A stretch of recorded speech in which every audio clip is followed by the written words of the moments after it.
इथं बघा हे तिळाचं लोणचं आहे. आता हे याला घालून मी आता 3-4 दिवस झालेला आहे.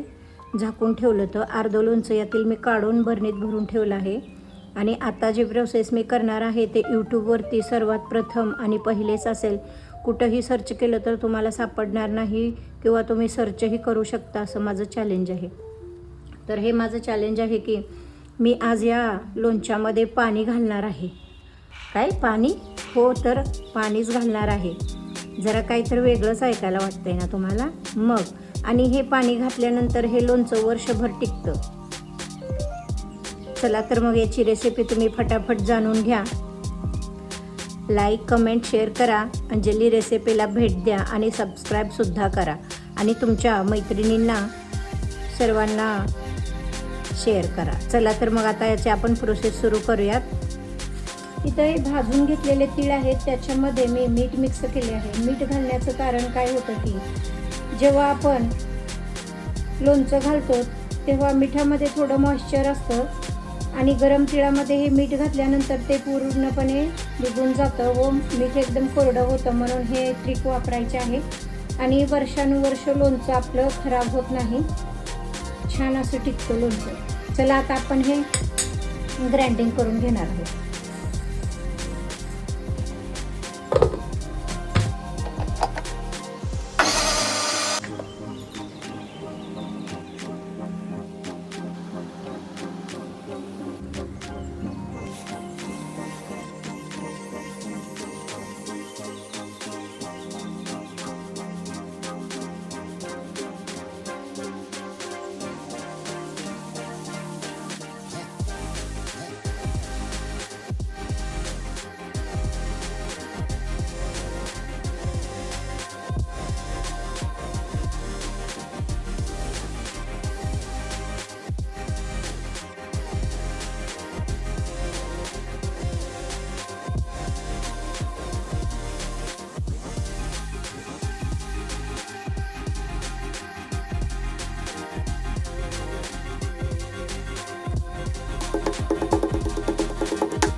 थंड करण्यासाठी ठेवायचं आहे. थंड झाल्यानंतर आपण याच्यामध्ये छान मस्तपैकी फोडी घालणार आहोत.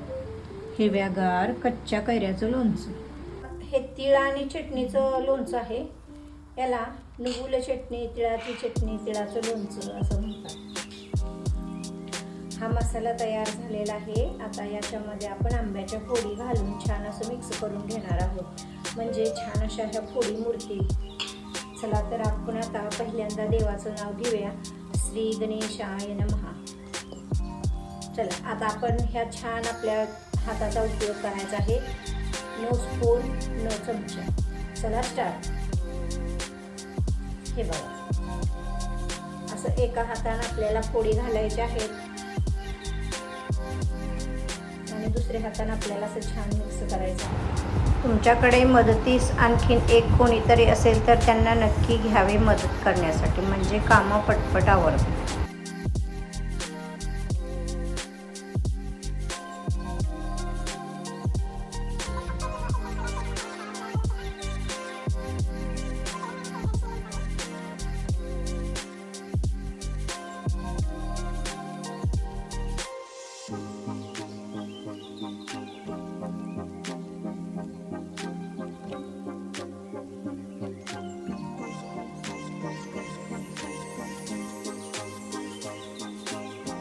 आज सकाळी बघा मी तुम्हाला दाखवते कशा प्रकारे लोणचं बनलेलं आहे. आज दुसरा दिवस आहे. आज छान असं मिक्स करून घ्यायचं आहे आपल्याला. तुम्ही असं चमचा वापरताना एकदम उन्हामध्ये वाळवलेला वापरायचा आहे, नाहीतर लोणचं खराब होतं. बघा किती टेम्पटिंग आणि सुंदर दिसत आहे हे लोणचं. आपल्याला छान असं मिक्स करून घ्यायचं आहे.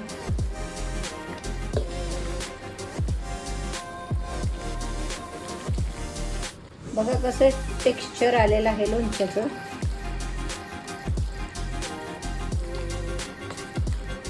आंब्याच्या फोडींना पाणी सुटून थोडंसं लूज झालेलं आहे हे.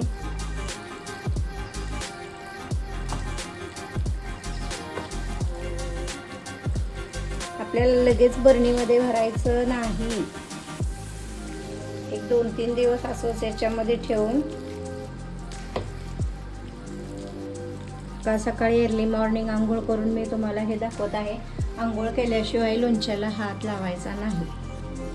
आणि आजच तुम्हाला जर लोणचं टेस्ट करायचं असेल, यातील आत्ताच लोणचं थोडं वाटीभर साईडला काढून ठेवायचं. म्हणजे काय होईल, आता 2 दिवस आपण याला हात लावायचा नाही. तर मी थोडंसं बाजूला काढून ठेवलेलं आहे. आता मी झाकून ठेवते. याच लोणच्यामध्ये आपण आता पाणी घालणार आहोत. हे पाणी बोरचं वापरायचं आहे. तुम्हाला नळाचं किंवा फिल्टरचं पाणी वापरायचं नाही, बोरचं पाणी वापरायचं आहे. चला तर आता आपण सुरुवात करूयात. इथं बघा मी एवढं तांब्या भरून पाणी घेतलेलं आहे. आता हे पाणी आपण थोडं थोडं करून याच्यामध्ये घालायचं आणि हातानं छान असं मिक्स करायचं आहे. आपण जेवढं लागेल तेवढं पाणी घालायचं आहे.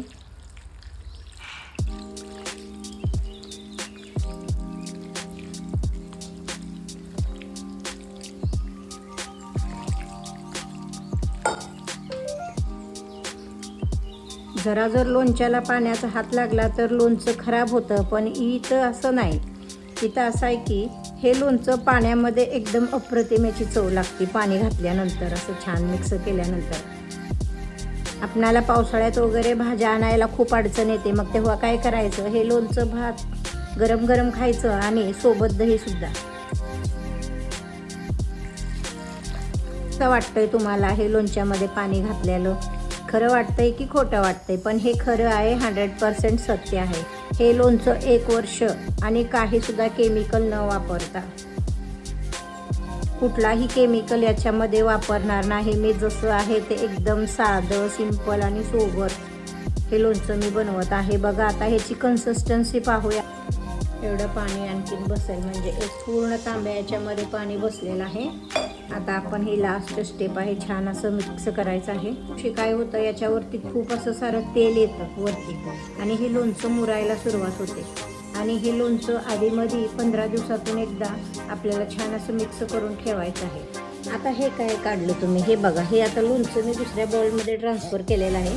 आणि आता आम्हाला लहानपणी कसं ह्या लोणच्यामध्ये भात मिक्स करून खायची सवय आहे. मग मी इथं भात घेतलेला आहे, बघू शकता तुम्ही. आत्ताच गरम गरम बनवलेला आहे. छान असा मिक्स करायचा आहे आपल्याला याच्यामध्ये भात. खूप टेस्टी लागते याची. लहानपणीच्या आठवणीच वेगळ्या असतात ना. इथं बघू शकता. आता असं एक एक करून मी सर्वांच्या हातामध्ये. हे नाही खाल्लं तर तुम्ही काय खाल्लं.